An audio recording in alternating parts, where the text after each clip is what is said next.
ধৈর্যশীল নারী এবং পুরুষকে আমি আল্লাহ বড্ড পছন্দ করি। ওয়াস্তাঈনু বিস-সাবরি ওয়াস-সালাহ ওয়া ইন্নাহা লাকাবীরাতুন ইল্লা আলাল খাশিঈন।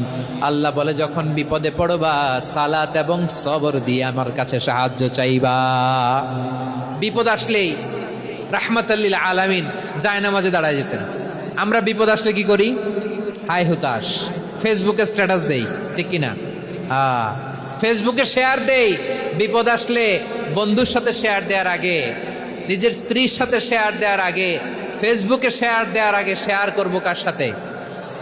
আল্লাহর সাথে। কারণ আপনার বিপদ থেকে আপনার কেউ উদ্ধার করতে পারে না, একজন সত্তা ছাড়া। চিল্লায় বলতে হবে তিনি কে? সে আল্লাহ বলেন, গোলাম বিপদে ধৈর্য ধারণ করো। আল্লাহর হাবিবকে আল্লাহ সান্ত্বনা দিচ্ছেন, ওয়াসমির আলা মা ইয়াকুলুনা ওয়াহজুরহুম হাজরান জামিলা। ও নবী, ওরা যা বলে মন খারাপ করবেন না, মন ভাঙবেন না, ধৈর্য ধারণ করুন। ওয়াহজুরহুম হাজরান জামিলা, তাদেরকে সুন্দরভাবে ইগনোর করুন। আমার নবীকে গালি দিত কবি বলে, গণক বলে, পাগল বলে, জাদুকর বলে, লেস কাটা বলে। আমার নবী নাকি লেস কাটা, নাউজুবিল্লাহ পড়বেন না।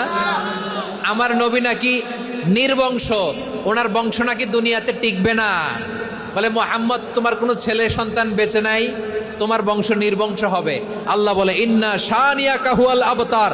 আমার নবীকে যারা বলেছে নির্বংশ, ওরাই আসলে নির্বংশ, ওরাই পিতৃ পরিচয়হীন জারদ সন্তান। চিল্লায় বলো ঠিক কিনা? রাফা'না লাকা যিকরাক। আল্লাহ বলেন, নবী আপনার সম্মান আমি বাড়িয়েছি, দুলোক ভোলোক ছাড়িয়ে, সাতাকাশ মাড়িয়ে আমার আরশ পর্যন্ত আপনার সম্মানকে বুলন্দ করেছি। যেখানেই আমার নাম নেওয়া হয় সেখানেই আমার নবীর নাম আছে নাই। এজন্য বিশ্বনবীরে তারা গালি দিত।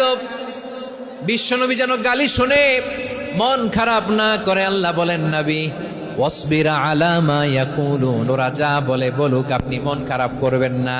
আমার নবীরে কাফিরেরা যেমনি গালি দিত, এই যুগে আমাদেরকেও গালি দেয় এমন কিছু লোক আছে না নাই?